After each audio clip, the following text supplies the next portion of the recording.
Try to understand. मेरा mobile मुझे वापस करें। हमारा उसूल है कि छीना हुआ माल वापस या तब्दील नहीं होगा। ऐसे तुम लोगों के यहाँ लक्स स्टाइल अवार्ड होता है, हमारे यहाँ लाल साबुन स्टाइल अवार्ड। थाने तो ऐसे जाता हूँ जैसे मेरी नानी जी का घर हो, यकीन करो। अभी जो राहत फतेह अली खान के यहाँ से बोतल चोरी हुई थी कि वो पानी वाकई दम वाला था, वो जैसे ही मैंने पी उसके बाद में दम तमातम दम हुआ। दम तमातम दम, दम तमातम दम, दम तमातम। लगता है अभी तक उतरी नहीं है आपकी।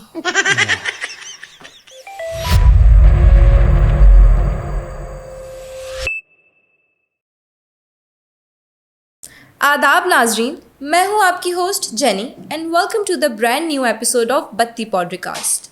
एक वक्त था जब हम हॉरर फिल्में और हॉरर स्टोरी सुनकर डर जाया करते थे, लेकिन अब वो वक्त चला गया है। अब तो हर जगह डाकू ही डाकू हैं, उन्हीं का खौफ है और उन्हीं का डर है। तो आज हमने अपने स्टूडियो में एक ज़िंदा डाकू को बुलाया है। वो अपनी मसरूफियत में से हमारे लिए वक्त निकाल कर आए हैं, इसलिए मैं उनकी बहुत शुक्रगुजार हूँ। तो आइए हम आज मिलते हैं अपने डाकू भाई से। अस्सलाम वालेकुम डाकू भाई। भाई किसको बोला? डाकू भी बोलती हो और भाई भी बोलती हो। अपना दिल दिखाओ। क्यों? मैंने डाका डालना है।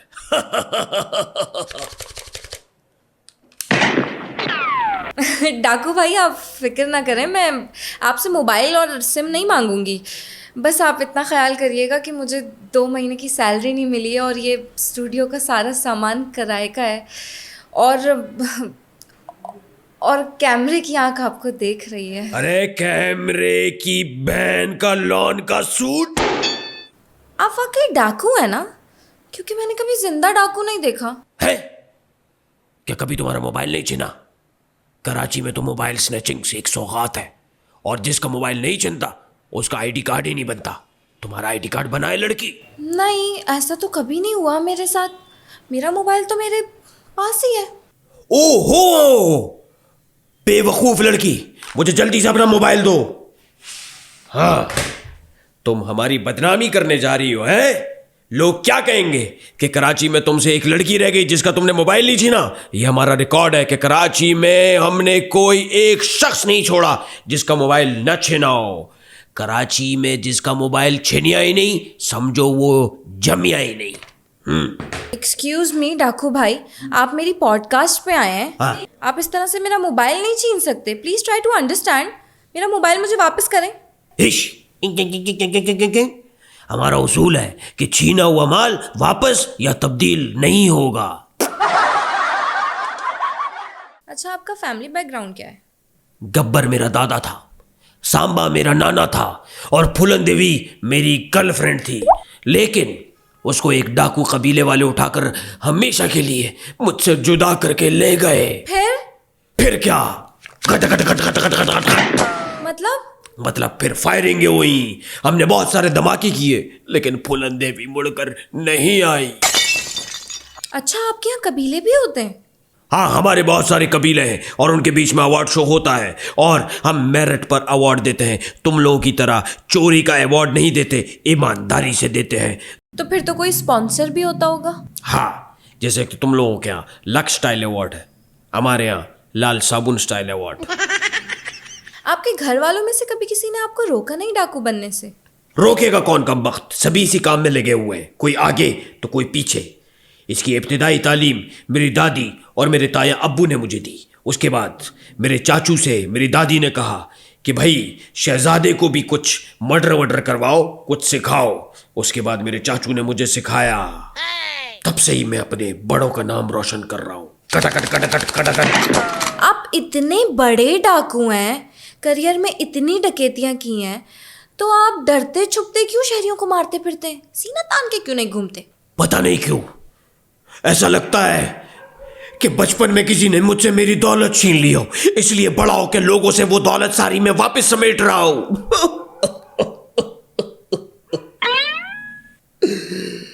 इसलिए मैं लोगों से थोड़ा सा रिजर्व रहता हूँ।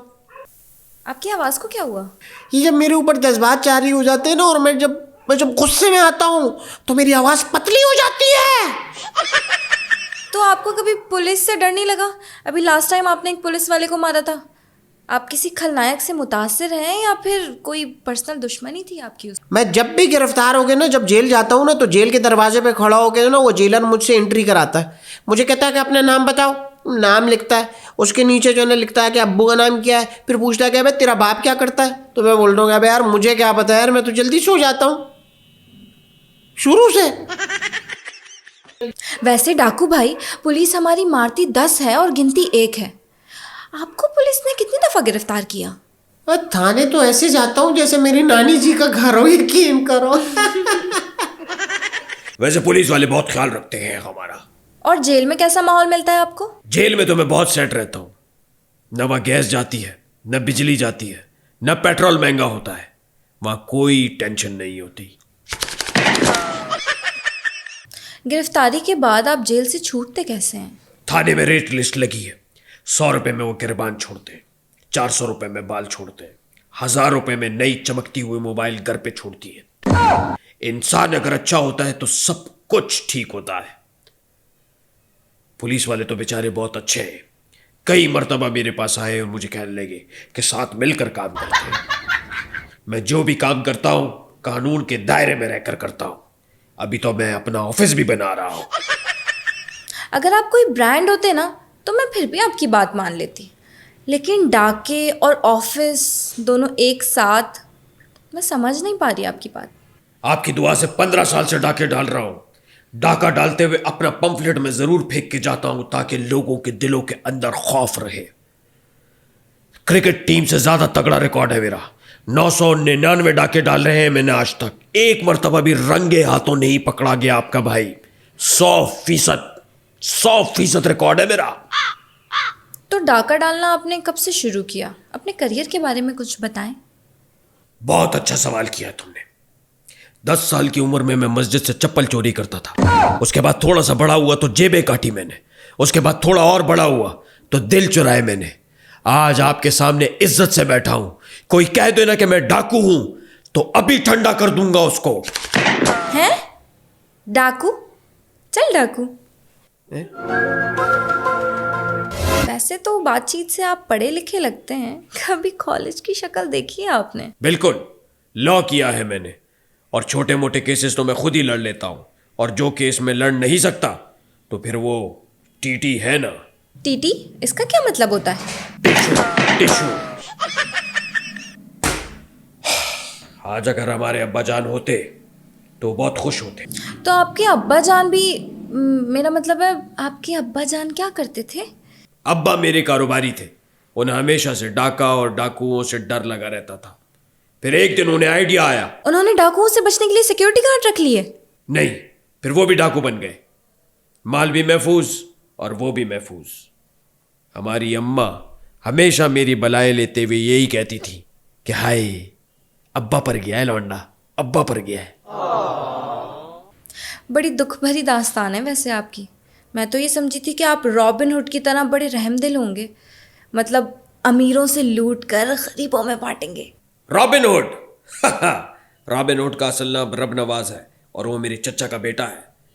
वो भी हुक्मरानों की तरह हरकतें करता है। हाँ? गरीबों का ही पैसा लूट कर गरीबों में ही बांटता है। ये तो बहुत गलत बात है। आप ऐसा क्यों नहीं करते डाकू भाई? पागल थोड़े ही हो, अपना ही पूरा नहीं पड़ता। मेहनत करें हम, जान हथेली पर रख के डाका डालें और उसके बाद लाके गरीबों में बांट दें। My foot. ये तो वही बात हो गई, मेहनत करे मुर्गा और खाए अंडा गरीब। आपकी नज़र में दुनिया का सबसे बड़ा डाकू कौन है? मतलब जिसके आप बहुत बड़े फैन हो, जो आपका क्रश हो, आप जिसकी तरह बनना चाहते हो। वो मेरे हवाई उस्ताद हैं। उनका नाम मैं वैसे नहीं ले सकता बगैर वजू किए हुए। मतलब बात वही है कि अगर वो खाता है तो लगाता भी तो है, लेकिन कभी कभी आवाम की भी लगा देता है। बतौर डाकू आपने किन किन मशहूर शख्सियात के घरों में डाका डाला और क्या क्या माल उड़ाया? अभी जो राहत फतेह अली खान के यहाँ से बोतल चोरी हुई थी वो मैंने चोरी की थी। हाँ, मैं उनके घर डाका डालने गया था तो वहां मुझे प्यास लग गई और वो बोतल उठा के मैंने पूरी पी ली और फिर मेरी सुबह आंख खुली। और मैं आपको एक बात बताता चलूं कि वो पानी वाकई दम वाला था। वो जैसी ही मैंने पी उसके बाद में दम दमादम दम हुआ, दम दमादम दम, दम दमादम दम, दम दमादम। लगता है अभी तक उतरी नहीं है आपकी। चलें बात ना घुमाएं, अब मशहूर शख्सियात के घरों में डकैती का बताएं। पुरानी फिल्मों में जब लाइट जाती थी और एकदम से जब लाइट आती थी तो पता चलता था कि मल्लिका रानी का हीरो वाला हार गायब हो गया है, तो वो कौन चोरी करता था? कौन? मैं। और तो और मीरा जी के घर से मैंने उसके 16 साल की उम्र वाला आईडी कार्ड भी चोरी किया था। हाँ, पुराने और मौजूदा दौर में क्या फ़र्क है? पहले जब डाकू पकड़े जाते थे तो उन्हें खंबे से बांधकर चप्पलों से मारा जाता था। उसके बाद गधे के ऊपर बिठा के शहर की सैर कराई जाती थी। उस पर गधे की भी काफी मर्तबा हंसी निकल जाती थी। लेकिन आज के दौर में डस डस डस तो कोई आदमी हमारे करीब आने की हिम्मत भी नहीं करता। रोज़ाना कितनी चोरियां कर लेते हैं आप? मतलब अपनी आमदनी के हिसाब से आप टैक्स भी देते हैं? टैक्स? पागल हो गई हो क्या? टैक्स अगर मैं जमा करवाऊंगा तो मैं अवाम में शामिल नहीं हो जाऊंगा? मैं अवाम में शामिल नहीं होना चाहता। मैं आम आदमी नहीं हूं। 6 बैंक अकाउंट्स हैं मेरे, और अब तो मैंने स्विस बैंक के अकाउंट के लिए भी अप्लाई कर लिया है। बस वहां मेरा एक मर्तबा अकाउंट बन जाए तो ये सारी लूटी हुई दौलत मैं वहां जमा करवा दूंगा और घर पे बैठ के आराम से खाऊंगा। आपके ख्याल में शहर में जराइम और डकैती का रेट कितना बढ़ा है? रेट का तो पता नहीं, लेकिन जैसे डाके के काम को नजर लग गई हो, अब इस काम में कोई फायदा नहीं बचा। खवातीन आर्टिफिशियल ज्वेलरी पहनती हैं, लोग घरों में पैसे नहीं रखते, और तो और आर्टिफिशियल ज्वेलरी के रेट भी दुकानदारों ने बढ़ा दिए। अब मजबूर होके डाकू जो है वो आर्टिफिशियल ज्वेलरी ही चोरी करने में लगे हुए हैं। आय हाय। पहले जब डकैती मारने हम जाते थे तो रात भर उस घर में हम फिल्में देखते थे, खाने खाते थे, पार्टी करते थे। लेकिन आजकल जब हम डाका डालने जाते हैं तो फ्रिज जब खोलते हैं तो फ्रिज खाली पड़े हैं, अलमारियां खोलते हैं तो अलमारियों में कुछ नहीं बचा, खाना भी घर से लेकर जाना पड़ता है अपने साथ टिफिन में। जुल्म है। वाकई ये तो जुल्म है। वैसे डाकू भाई, एक पर्सनल सवाल पूछूं मैं आपसे? हाँ। आप तो डाकू हैं, तो आप भी अपनी बेगम से डरते हैं क्या? जहां तक बेगम से डरने की बात है तो मैं पुलिस को तो चकमा दे सकता हूं, लेकिन आपकी भाभी रेशमा को चकमा देना मुश्किल ही नहीं, नामुमकिन है। अभी पिछले ही दिनों उसका मोबाइल छीना है। आपका भी मोबाइल छीनता है? मैंने कहा था उसको, जैसे आया है वैसे ही गया है, नो प्रॉब्लम, मैं एक और छीन लूंगा। So romantic. तो बेगम को आप सरप्राइजेस भी देते हैं? शॉपिंग कहाँ से करते हैं, डिफेंस या क्लिफ्टन? अच्छा मोबाइल तो डिफेंस और क्लिफ्टन के इलाकों से ही मिल जाता है, और वहां के लोग चूं चरा भी नहीं करते, खामोशी से दे देते हैं, क्या भाई ले लो ले लो ले लो। डाकू सदियों से पुराने तरीके ही इस्तेमाल करते आ रहे हैं, आप लोग अपने काम में जदीद तरीके क्यों नहीं लेके आते? हम जैसे हैं वैसी ही हैं, और दुनिया की सबसे खालिस चीज डाकू है। वो कैसे? मैं तो नहीं मानती। ये मुझे बताओ कि डॉक्टर का काम है इलाज करना, है ना? नहीं करता।